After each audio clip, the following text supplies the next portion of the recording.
Bonjour bien-aimés dans le Seigneur, Jésus-Christ, c'est encore moi, votre frère Barwani, qui est à l'appareil aujourd'hui pour partager avec vous, selon les petites exhortations que j'ai à cœur toujours de vous amener, afin de édifier l'Église et aussi mettre en garde pour certaines pensées que beaucoup de nos frères sont en train de remonter dans leur cœur. C'est avec joie, encore une fois immense, que le Seigneur me donne encore cette opportunité, dans quelques minutes, dans 10, on avait dit 10 à 20 minutes, partager sur l'aspect de la loi. Aujourd'hui, nous serons dans l'aspect de la loi. Je voulais juste dire ceci par rapport à ce que je remarque, j'entends dans mes oreilles. C'est qu'il y a un problème, un petit problème au niveau de la compréhension du mot loi. Lorsque les gens entendent le mot loi, automatiquement ils pensent, selon ce que j'ai entendu, ils pensent que c'est comme si on retournait dans la loi de Moïse. C'est comme si on voulait se faire des disciples de Moïse, fonctionner comme Moïse. Or, ce n'est vraiment pas le cas. Ce n'est vraiment pas le cas, ce n'est pas la même chose. Parce qu'aujourd'hui, je vais juste amener d'abord les définitions de ce qu'on appelle loi. Et la prochaine fois, si Dieu nous prête encore une fois les souffles de vie par sa grâce souveraine, nous allons encore une fois venir maintenant donner des exemples, s'il est faux, des exemples de chaque définition sur le mot loi. Il me semble que lorsque nous essayons d'expliquer la loi, les prophètes dans la Bible, les gens pensent que nous voulons les amener dans la loi de Moïse. C'est-à-dire pratiquer littéralement ce que Moïse a ordonné comme les ordonnances, les prescriptions, les commandements, les lois, ainsi de suite. Or, ce n'est vraiment pas le cas. C'est juste expliquer ce que Moïse montrait dans la loi, ce que Moïse amenait dans la loi. Ok? Maintenant, il faut l'expliquer, l'interpréter. Tous les mouvements que Moïse faisait, ce n'étaient pas des choses physiques. Mais Dieu voyait autre chose. Dieu pensait à autre chose. Même si les enfants d'Israël pratiquaient ces lois-là physiquement, mais par rapport à la pensée de Dieu, ce n'était pas le cas. Il y avait une autre pensée qui est beaucoup plus spirituelle à tout ce que Moïse faisait. Maintenant, il faut comprendre que l'utilisation du mot loi est utilisée sur plusieurs formes. Ok? Parfois, vous allez voir l'apôtre Paul dit Christ est la fin de la loi. Vous allez voir qu'on nous dit que perchez-nous parce que nous ne sommes pas sous la loi. Ok, ainsi de suite. Il y a tellement des expressions comme ça que les apôtres, par exemple aussi, l'apôtre disait que ce n'est pas par les œuvres de la loi que nous sommes justifiés. Mais c'est par la grâce au moyen de la foi. Donc, toutes ces petites expressions, si vous ne les comprenez pas, vous allez comprendre comme s'il y a une contradiction dans la Bible. Parce que, quelque part aussi, vous allez voir les apôtres utiliser encore la loi pour nous convaincre sur la marche en Christ. Par exemple, je donne un exemple. Dans 1 Corinthiens chapitre 14, verset 33, en descendant, Paul dit que toutes les femmes, comme dans toutes les églises des saints, que les femmes se taisent, comme elle dit aussi la loi. Vous voyez ça? Comme elle dit aussi la loi. C'est-à-dire que la loi a dit que la femme doit se taire. Donc, Paul a tiré l'instruction, l'enseignement, la doctrine dans la loi. Maintenant, il dit à l'église comme dans toutes les églises des saints, que les femmes se taisent. Comme le dit aussi la loi. 1 Corinthiens 14, verset 33 en descendant. Lisez ça, vous allez voir. Mais comment le même apôtre Paul, qui dit que Christ est la fin de la loi, ce n'est pas par les œuvres de la loi que nous sommes sauvés ou justifiés, et après, il vient nous prendre encore la loi pour nous instruire. Mais il y a une confusion, Paul. Vous voyez? C'est là où nous avons compris que c'est notre travail, mais c'est le travail des ministres de faire maintenant de comprendre est-ce qu'il y a une contradiction dans la bouche de Paul. Comment il peut encore nous dire que Christ est la fin de la loi? Il va encore se servir de la loi pour nous enseigner la doctrine. Par exemple, quand Paul est en train de parler du salaire des ministres, 1 Corinthiens chapitre 9, en descendant, vous allez lire, Paul va dire qu'il prend la loi de Moïse qui dit tu n'amuseras point le bœuf lorsqu'il foule les grains. Il pose la question, est-ce que Dieu prenait la peine de bœuf ou de nous les ministres? Il dit, ben non, c'est de nous que Dieu s'inquiétait. Vous voyez ça? Il interprète que c'était le bœuf là, c'était nous. Mais remarquez très bien, cette loi-là, tu n'amuseras point le bœuf lorsqu'il fout les grains. Cette loi-là, ce n'est pas les apôtres qui l'ont écrit. C'est Moïse qui l'a écrit. C'est Moïse qui a amené cette loi-là. Mais écoute, regarde très bien que l'apôtre Paul, il s'est servi de la loi pour venir convaincre les disciples dans l'église que cette loi-là, c'était Dieu l'a écrit pour nous. Vous voyez ça maintenant?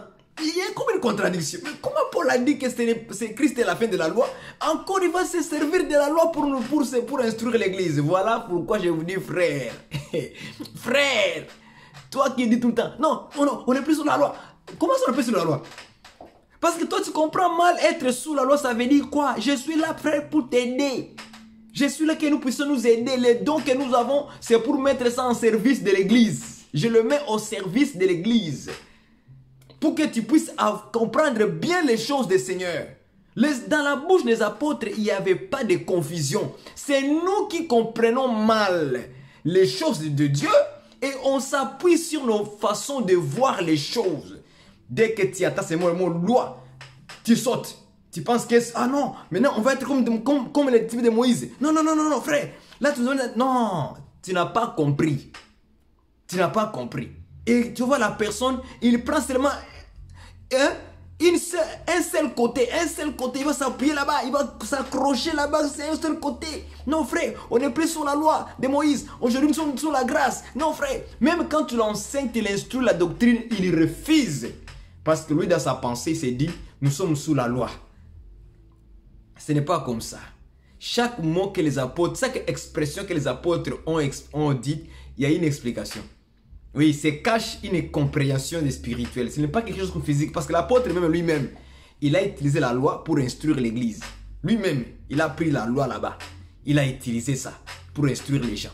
Mais comment quelqu'un encore peut encore se servir de la loi si lui-même encore il a dit que ce n'est pas par les œuvres de la loi que nous sommes sauvés.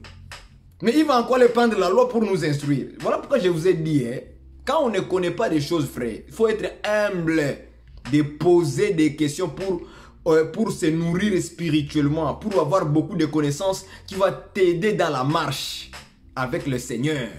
Jésus-Christ, notre Sauveur, il est mort à la croix pour nous, frères. Est-ce que vous comprenez ça? Maintenant, nous allons voir les définitions, aujourd'hui, juste les définitions du mot loi, dans plusieurs sens.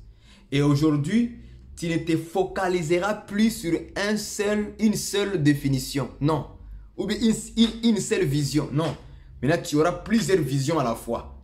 Que la loi signifie ça, la loi signifie ça, la loi signifie ça, la loi signifie ça, c'est ça.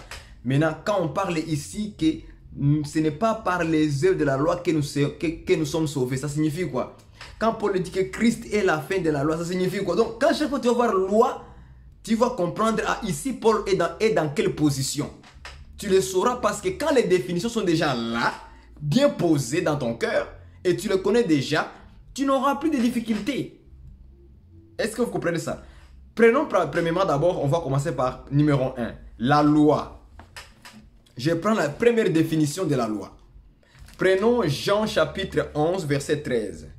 Jean, j'ai ma Bible avec moi ici. Jean chapitre 11. Jean 11.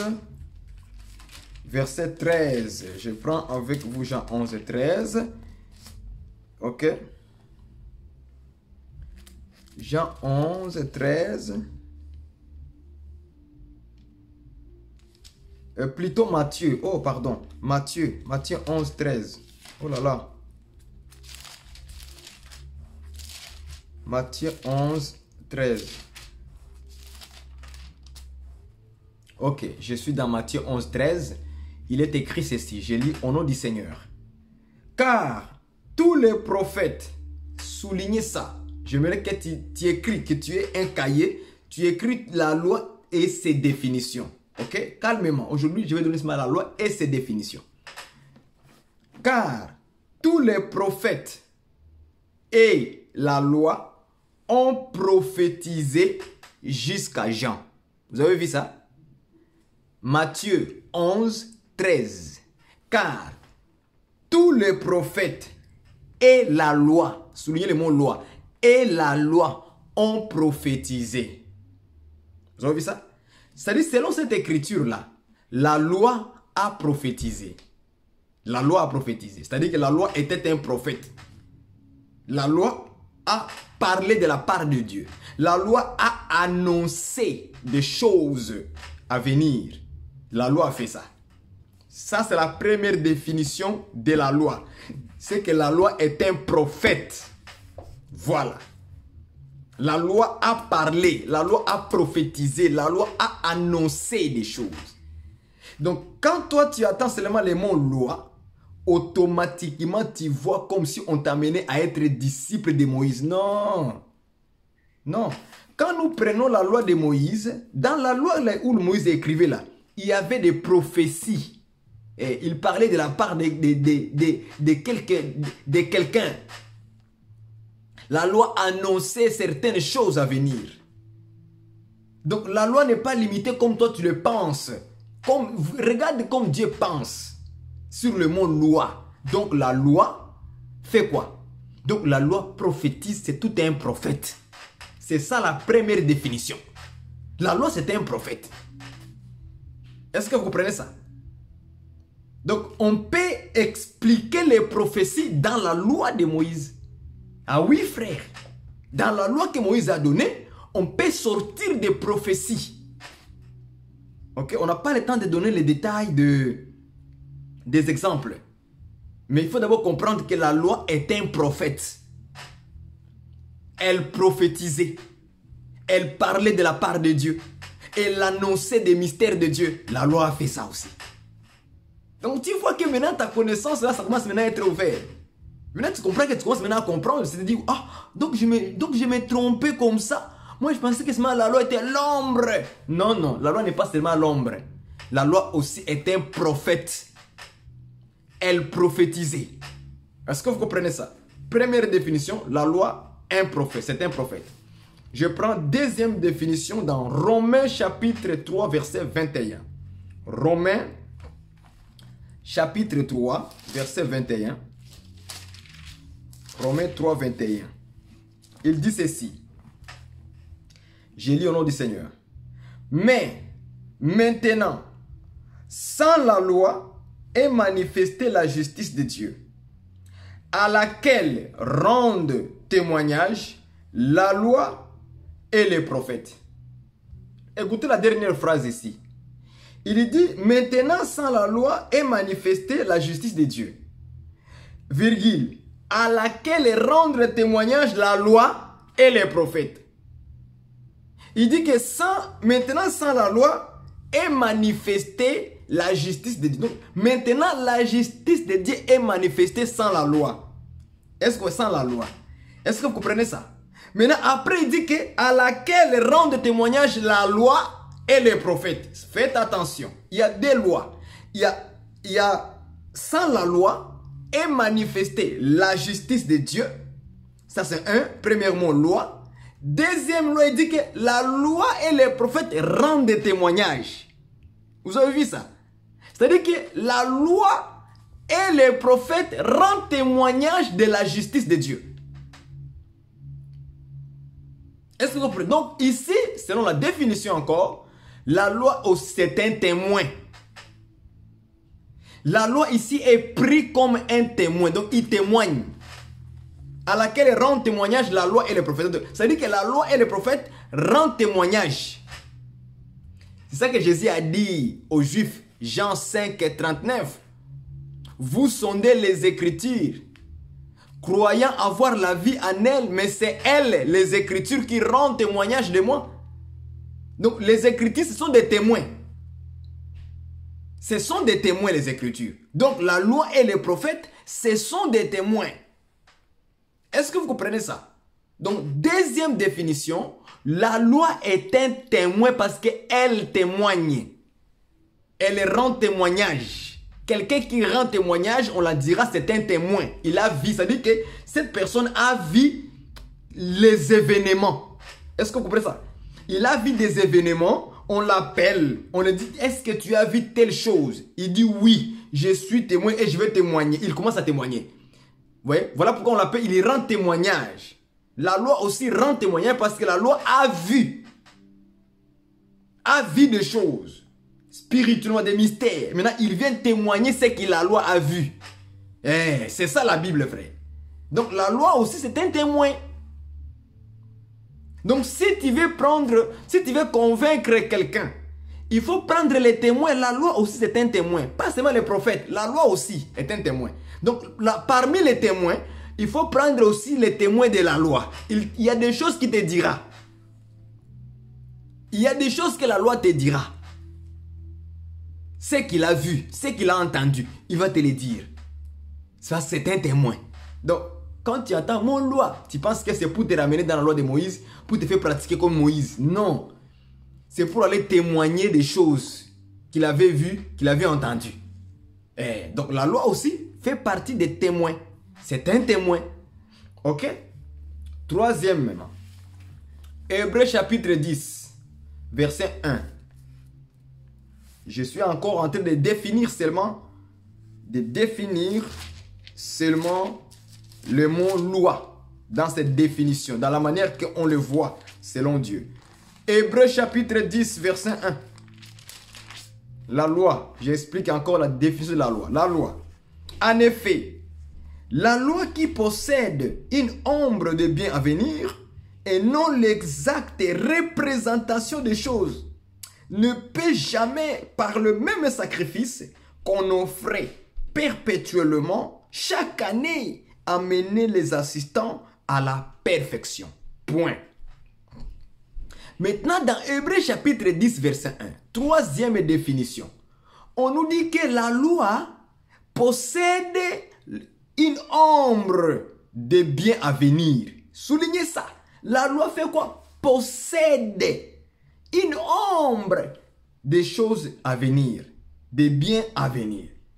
C'est-à-dire que dans la loi, ce n'est pas seulement la loi comme prophétie, la loi comme témoin, mais nous avons aussi la loi qui possède l'ombre des biens à venir. Donc dans la loi, nous pouvons aussi voir l'ombre. La réalité sera où? Nous allons prendre Colossiens chapitre 2. Colossiens chapitre 2, il dit ceci. Colossiens chapitre 2, versets 16 à 17. Lisons ça. Que personne donc ne vous juge au sujet du manger et du boire, ou au sujet d'une fête, d'une nouvelle lune ou des sabbats. 2 points. C'était l'ombre des choses à venir, mais le corps est en Christ. Vous voyez ça? On nous dit que la loi possède une ombre de bien à venir. Colossiens, il dit que les fêtes, la nouvelle lune et les sabbats au pluriel, on dit que c'était l'ombre des choses à venir. Mais le corps, en réalité, est en Christ. C'est-à-dire que le corps, c'est Christ, l'ombre, c'est la loi.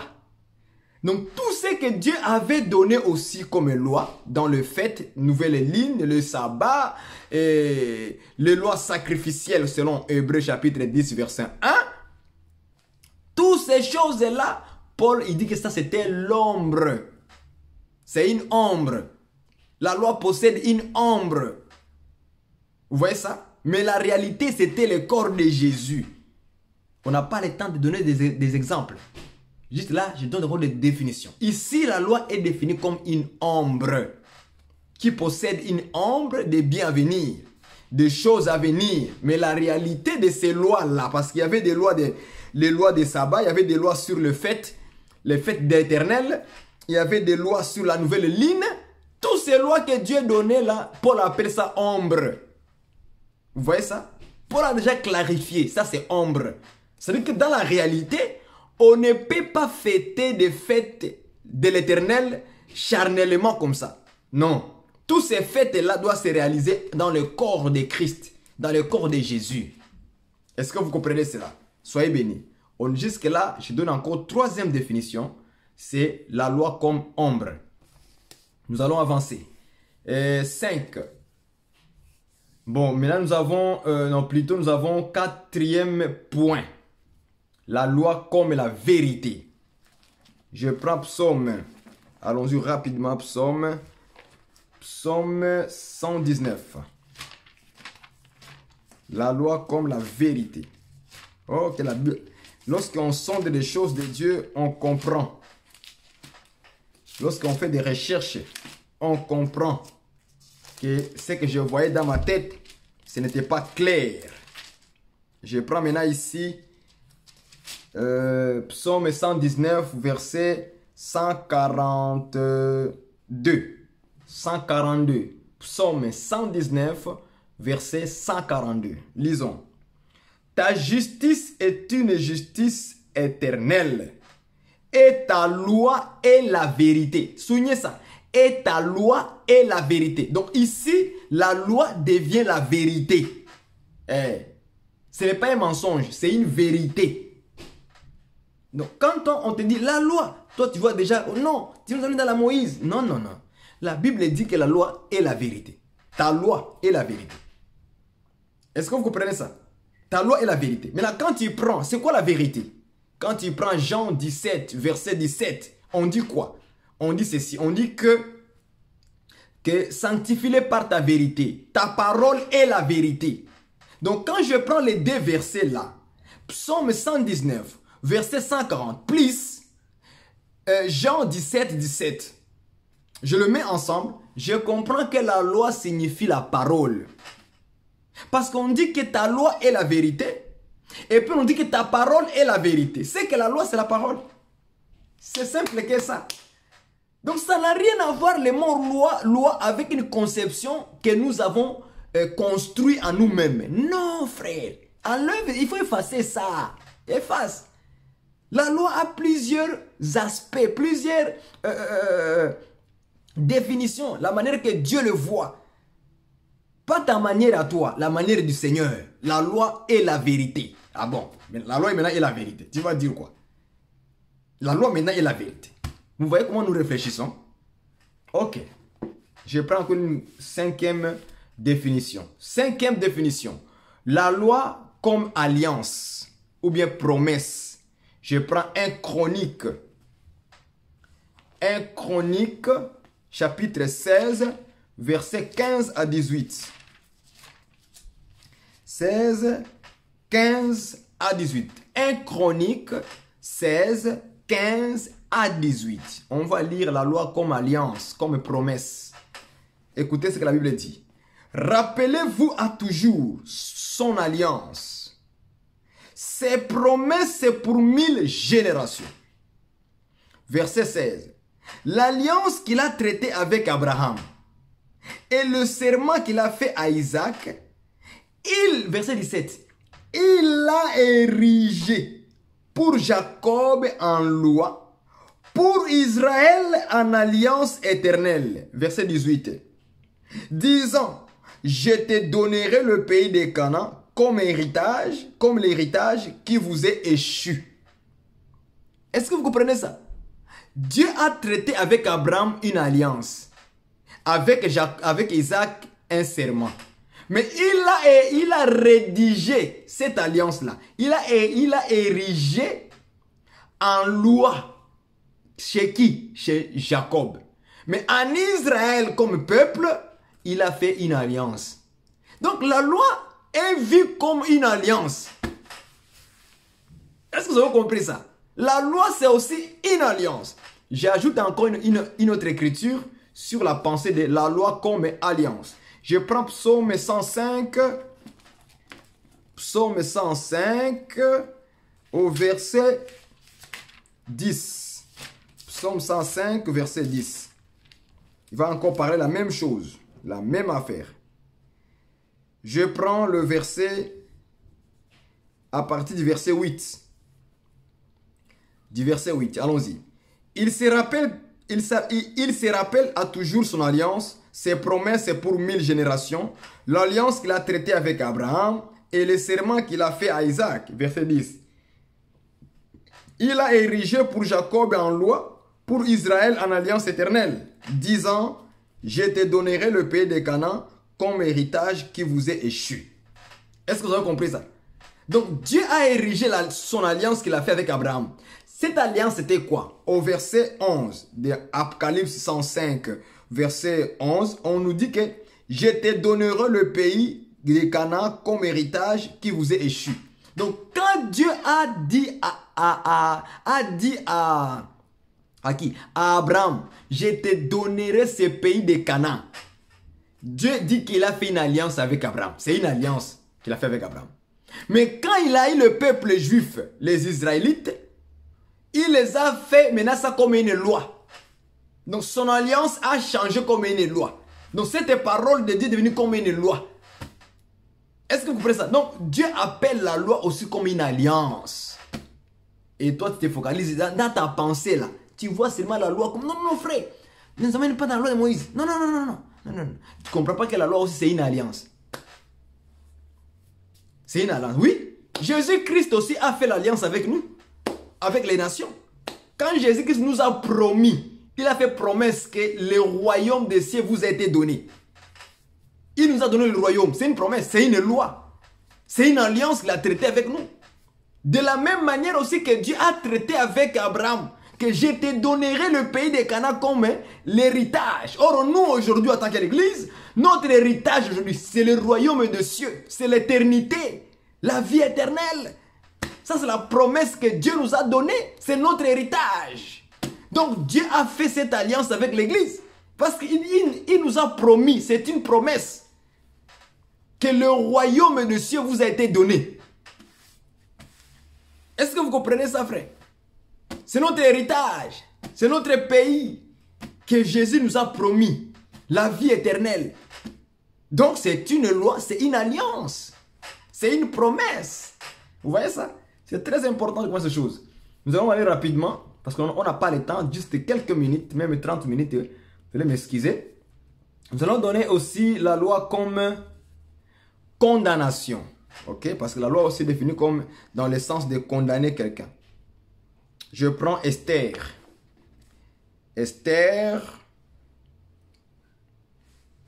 Je prends Esther chapitre 1 verset 15. Je prends le verset 15. Dans Esther chapitre 1 verset 15, il est dit ceci. Quelle loi, soulignez ça, hein, quelle loi, dit-il, faut-il appliquer à la reine Vachi pour n'avoir point exécuté ce que le roi Assyrus lui a ordonné par les eunuques? Vous comprenez ça, frère?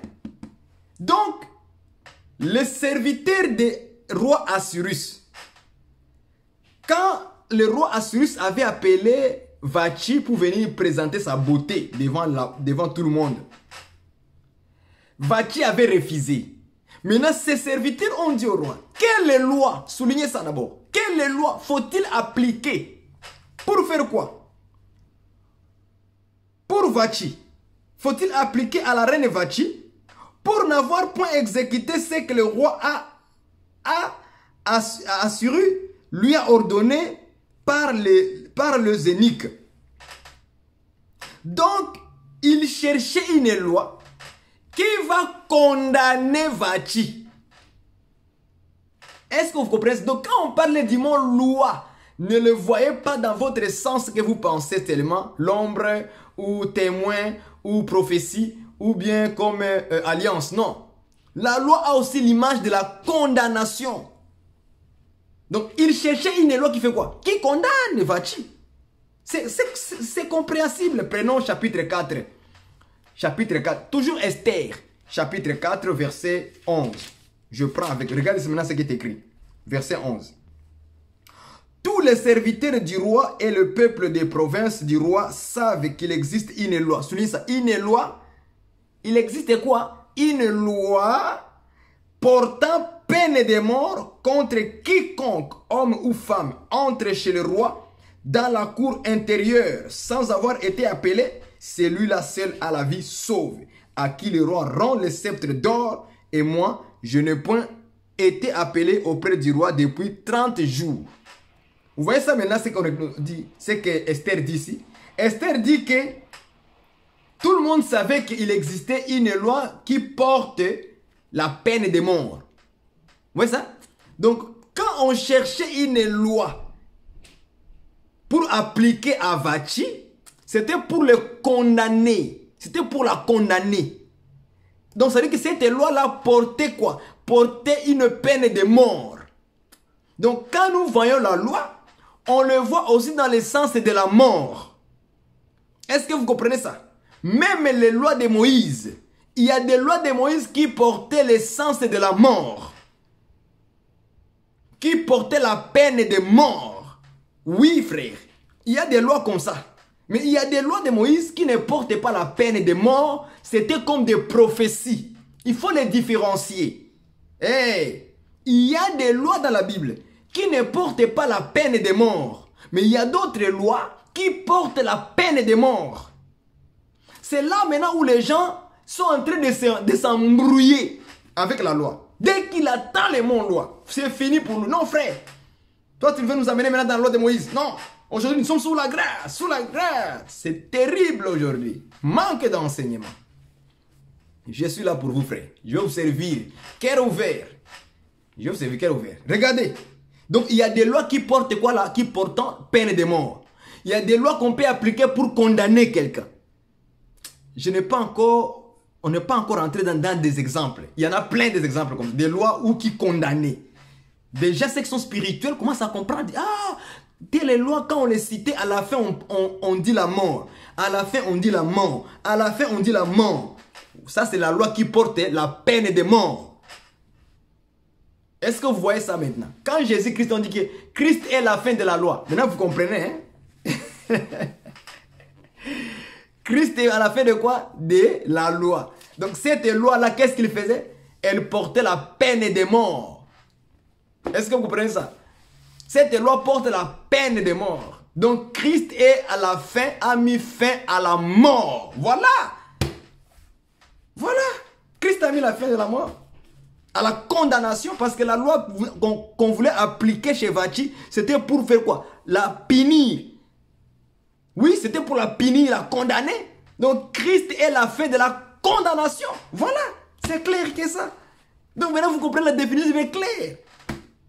Non, on va rentrer dans l'exemple après. Je pense que ceux qui sont spirituels, au moins ça comprend les frères Barouani. Donne-moi encore une autre. Non, non, non, non, non. Après. Aujourd'hui, c'est les définitions seulement. Vous allez comprendre ces choses, frère. C'est très facile. On prend deuxième exemple. La loi comme... Dieu instruit aussi par la loi. Prenons ça. Prenons ça. Psaume 94. 94. Psaume 94 au verset 12. Écoutez ce qu'il est écrit. Heureux l'homme que tu châties, ô Éternel. Heureux l'homme que tu châties, ô Éternel. Vous voyez ça? Et que tu instruis par ta loi.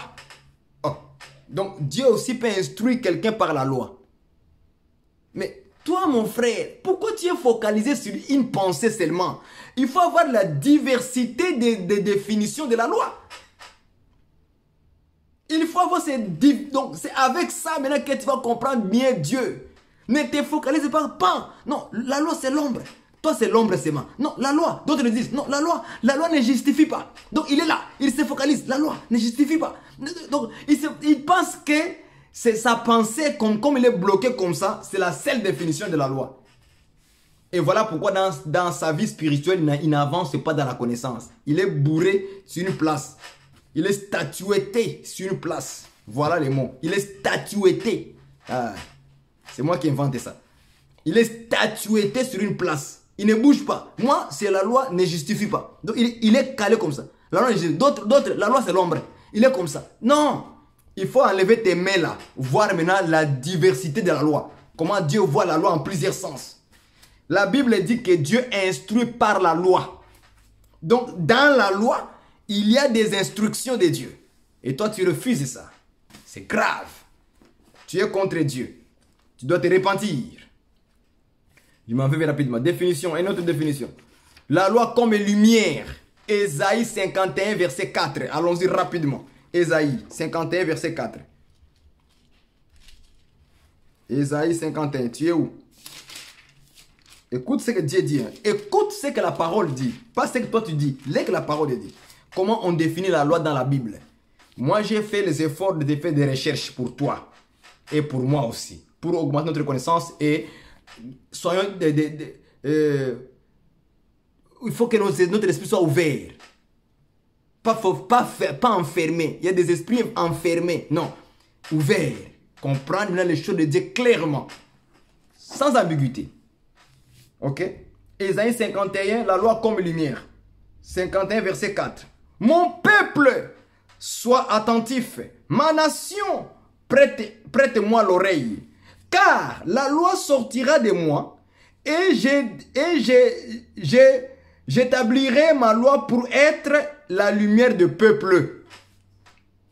L'Éternel dit par la bouche du prophète Ésaïe que Dieu va établir sa loi comme une lumière. C'est que la loi aussi est une lumière. C'est que la loi c'est une lumière, frère. Et toi tu refuses la lumière de Dieu qui est la loi, tu rejettes. Non, la loi c'était l'ombre, tu as enfermé. La loi c'était l'ombre. La loi, non, la loi ne justifie pas. Non, Dieu dit que la loi, il va établir la loi comme une lumière. Je ne vais pas donner encore des exemples. Vous allez comprendre. C'est très facile. Cette écriture-là, c'est très facile à comprendre. Très facile. Moi, je vois déjà quelque chose de bon. La loi, j'établirai ma loi pour être une lumière de peuple. Jésus-Christ a dit quoi? Je suis la lumière du... C'est que Jésus-Christ, c'est lui la loi de Dieu. Ah, je viens encore de définir. Je devrais encore cacher ça.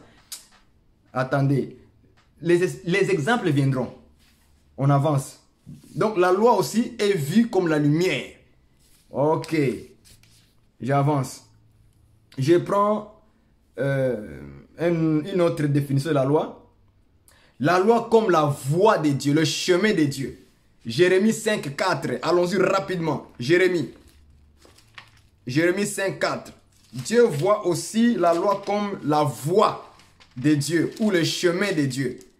5, 4. Je lis. Écoutez bien. Je disais, ce ne sont que le petit. Ils agissent en insensé parce qu'ils ne connaissent pas la voie de l'Éternel. Parce qu'ils ne connaissent pas quoi? La voie de l'Éternel. Le chemin de Dieu, virgule, la loi de leur Dieu. On explique la voie de Dieu, le chemin de Dieu, virgule, la loi de Dieu. C'est pas moi qui le définis, frère. C'est les Écritures, tout ce qui est de définir les choses. Et toi, tu refuses que la loi... Non, c'est non. Toi, tu vois la loi toujours dans la conception que tu as construite dans ta pensée. Ici, Jérémie dit qu'ils ont oublié quoi? La loi. Et ils ont oublié quoi? La voie de l'Éternel, virgule, la loi de leur Dieu. C'est que ici, la voie de l'Éternel est définie comme la loi de Dieu. Donc, quelqu'un qui oublie la voie de Dieu, c'est qu'il a oublié seulement la loi de Dieu. Et ces choses sont significatives. Il y a un sens. Le mot loi là, ce n'est pas comme tu le penses. Non. C'est que la voie de Dieu, c'est la loi aussi. La loi de Dieu, c'est le chemin de Dieu. Et toi, tu refuses le chemin de Dieu qui est la loi de Dieu. Tu veux inventer quoi? Voilà pourquoi ta marche avec le Seigneur ne monte pas. Tu es statué. Voilà. Tu es statué. C'est ça les mots que je voulais te dire. On va avancer. Je prends une autre loi. La loi de Dieu comme exemple. Parce que Dieu aussi a mis certaines lois pour nous donner comme exemple. Il a mis certaines histoires de prophètes, de tout ça comme des exemples. Donc la loi aussi peut nous instruire dans les exemples, des modèles à suivre. Dans Romains chapitre 15 verset 5, 1 Corinthiens chapitre 10 verset 11, vous lirez chez vous, ce sont des exemples dans les Écritures. Est-ce que vous voyez ça? La loi comme pédagogue qui nous conduisait vers le Christ. Est-ce que vous voyez ça? Galates chapitre 3 verset 24, vous lirez ça chez vous. On dit que la loi était comme un pédagogue, un conducteur qui nous amenait vers Christ. On n'a pas le temps de tout détailler aujourd'hui par les exemples, comme par les définitions simplement. Vous allez comprendre dans cette 40 minutes, pardonnez-moi, j'ai dépassé les 20 minutes. 40 minutes, ça va vous aider à comprendre les définitions de la loi dans la Bible. Et si vous trouvez encore une fois d'autres définitions de la loi, n'hésitez pas à les commenter pour que nous puissions encore les prendre en note nous aussi. C'est très important parce que la Bible est vaste. Hein? La Bible est vaste. Ce que je fais là, c'est parce que j'ai eu un peu de temps pour faire des recherches et de m'investir encore une fois dans la parole du Seigneur. Que Dieu vous bénisse. Et si ces choses vont augmenter la connaissance à vous et de faire attention, lorsque les apôtres utilisaient les mots loi ici, loi là-bas, comment est-ce qu'ils voyaient chaque loi dans sa manière d'être, dans son sens, dans son explication. C'est très important. Ceci est pour vous et pour moi aussi également pour m'instruire. Que Dieu vous bénisse et à la prochaine. Bye bye. C'est votre frère Barwani.